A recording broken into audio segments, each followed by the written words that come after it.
Forget kings and castles. Forget knights in shining armor.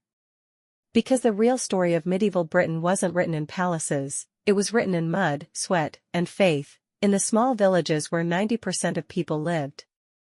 Imagine waking up in a one-room hut, smoke stinging your eyes, your stomach rumbling, and knowing that today, you must work from dawn to dusk just to survive.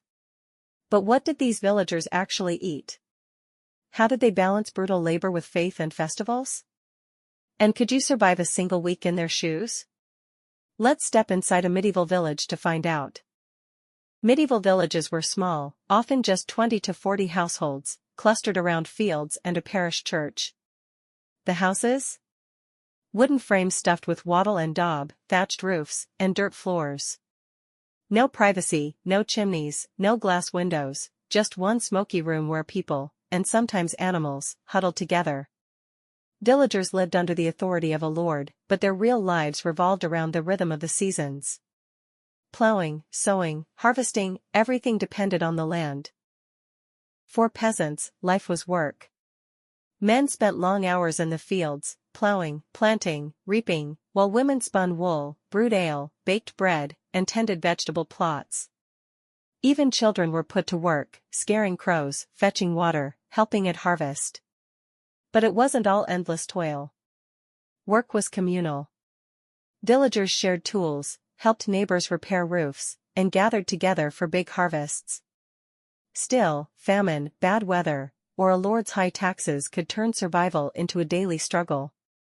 So, what did medieval villagers actually eat? Forget feasts of roast venison and spiced wine, that was for nobles. For peasants, meals meant bread, pottage, and ale. Bread was the staple, made from barley, oats, or rye, since wheat was expensive. Pottage was a thick stew of grains, peas, beans, and whatever vegetables were in season. Meat was rare, reserved for festivals or if villagers were lucky enough to catch a rabbit or fish. Ale, weak but filling, was drunk daily, even by children, since water wasn't always safe. Malnutrition was common, but food brought people together. Harvest suppers, Christmas feasts, and church festivals offered rare moments of joy. Faith shaped every corner of medieval village life. The church was the heart of the community, not only a place of worship, but the calendar itself.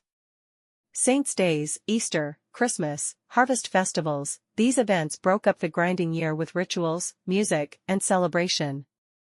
Priests preached about heaven and hell, and villagers truly believed their daily struggles were part of God's plan. The ringing of church bells marked time, baptisms and funerals brought the community together, and fear of sin guided choices.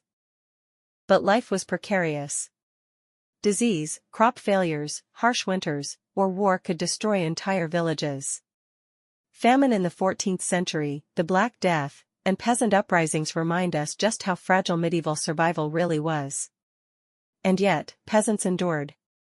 Their resilience built the foundations of Britain's history.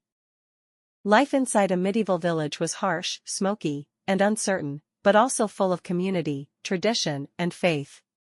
It was not a life of kings and knights, but of ordinary men and women whose stories still echo in the ruins of old villages today.